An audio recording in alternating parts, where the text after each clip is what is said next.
Good afternoon, good morning, good evening. Welcome. This is Upset Your Mama of the F.E.A.R clan, and today I'm going to bring you a pretty epic 4v4. So let me real quick introduce the players. We have Blitzkrieg as the yellow Zerg, excuse me. Myself, of course. Stingy as the orange Protoss. We have Time to Die as the pink Terran player. And I apologize for the lag there. I just got fraps, and I'm working on the frame rate, adjusting. Pretty soon everything will be perfect, and there won't be any of that. And against us we have the red Terran, Arctic, the blue Zerg player, Blitz, the purple Toss, Carl Sagan, and finally Bobolob, the light blue Terran.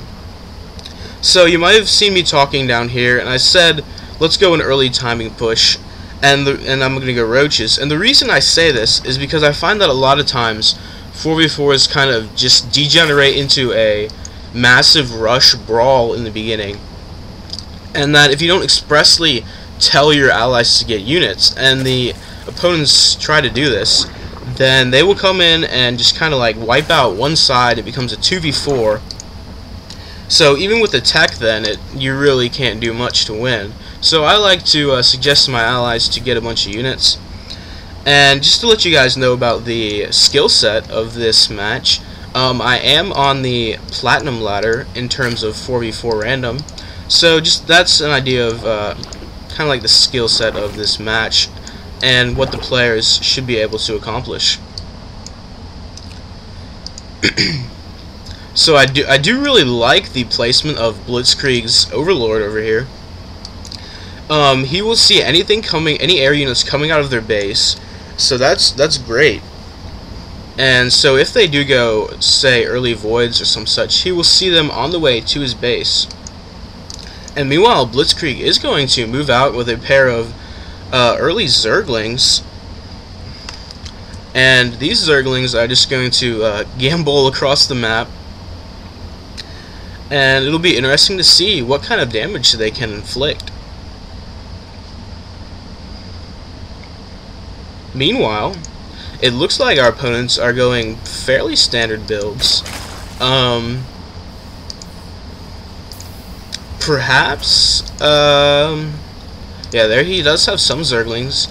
Blitz, I'm not sure if he's going to get an early lair and transition into mutas, or perhaps he's going to go instantly into Hydras and skip that roach stage. Either way, it looks like Stingy is producing two Zealots. And Arctic has a bunker up, so he's more in the mindset of defensive play. He's getting that early reactor, so perhaps an MMM push from him. And now these Zerglings did get in the back of the base. They managed to get a few probes, I assume. So that was a little bit effective, although I don't think it really did that much damage. So, and meanwhile, I do have my roach worn down, and a lot of you guys see this in-base hatchery and you're like, well man, this isn't Brood War. Well, you know what, I am still a fan of the in-base hatchery, especially when you're going this early roach build. And the reason I don't put it at my natural is simply because if they do push, it is much easier to defend the choke, have all units at the choke, and this way my natural does not fall. And when I do place down my natural, I will still have another in-base hatchery for all those extra larvae. So I will have enough larvae to spawn my mass roaches. And I'm also upgrading to a lair. So looks like Blitz is going to try to move in here with his own 4 Zerglings, but these Zealots, these Guardians, are going to be like, man, just back off. That's just not going to happen. So, not sure what he's coming over here with these Zerglings. Perhaps he has the rally point outside the base and the choke is blocked off. Yes, I would assume that's what it is. So Blitzkrieg is throwing down an Expo. And Blitz did go for that lair, and he is getting a Spire. So, Mutalisk play from Blitz. And Arctic is going that, it looks like a massive Marine push. And he has 2 engineering bays, very interesting. So I would assume he's going to start double upgrading at the same time. And Bobolob is upgrading nitro packs, very intriguing. Reapers this late in the game, I guess he's just planning to try to harass with them, but I'm not sure how effective this is going to be. And really, it may turn out to be a waste of money, especially since he has upgraded those nitro packs. So I do have a good number of roaches, and I would assume at any given time we might push out. One thing I do want to stress as a Zerg player is the placement of spine crawlers.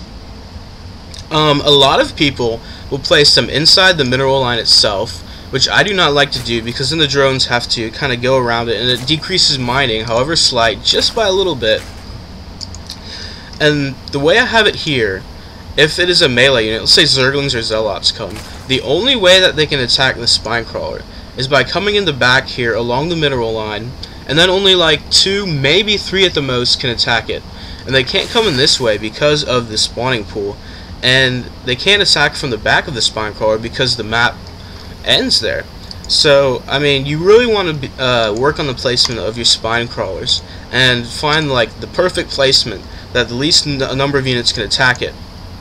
And indeed, if I put another building over here, I don't believe melee units could attack it. I don't think you can fit through the gap. So meanwhile, it looks like Blitz is going to come in here with all these speedlings, and oh, it's going to be close. Is he going to take down the hatchery? Oh my gosh, it has, no, it survives with 37 health.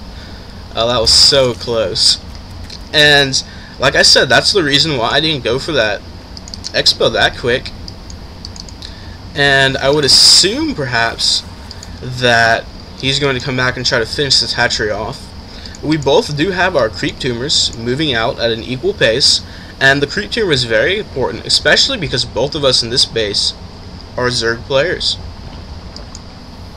So Blitz is throwing up an expansion on the other side, and Bobolob does have these 5 Reapers, excuse me, and he's going to be moving out with these Reapers, and it'll be interesting to see what happens. Meanwhile, let's look at the resource collection rate. And it looks like Purple is well in the lead, which is not really surprising considering that he is a Protoss player and he has a billion probes on minerals. And yeah, it doesn't look like these Reapers are going to be able to do much. The Speedlings aren't going to have any of it, but that natural expansion did go down, so they did manage to kill that, and this Queen is going to go to work protecting the hive. Yeah, so those late Reapers didn't do a terrible amount of damage. And I have all these roaches, and I have already got tunneling claws. One thing I do want to mention about roaches is that a lot of players will not get the upgrades for them. And I find the tunneling claws with burrow is a very, very effective combination, because you can attack and burrow and regain health and pop up and annoy people, and if they don't have a detector, you can continue doing this. So it looks like we are going to move out to attack, and I have all these roaches and some hydralisks, and Blitzkrieg has a large amount of Zerglings, and so we're going to be moving out here. And it looks like Stingy has some Zealots. Time to Die has a lot of Marines, although I'm not sure. It looks like he's supply blocked right now, so that's not good. But Stingy is going for Void Rays, and he has that fleet beacon down and researching Void Ray speed, and it's possible he might even go for carriers, having placed that fleet beacon down. So I'm gonna move out and be like, Expo, juicy. And so I'm just going to come in here and try to get some workers, and the workers flee back to the main, so I'm just going to easily pick off this expansion. And that is one of the most important things to do in 4v4s. It really comes down to map control, and whoever has control of the most expansions, and those players will usually win. And it looks like Bobolob had a bad move there, and he was not paying attention to his units, so we did get a free attack off on his units before they turned around and decided to fight us.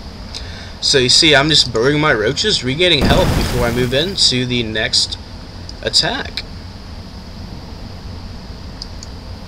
So here we go, and we're going to see if we're going to be able to break this.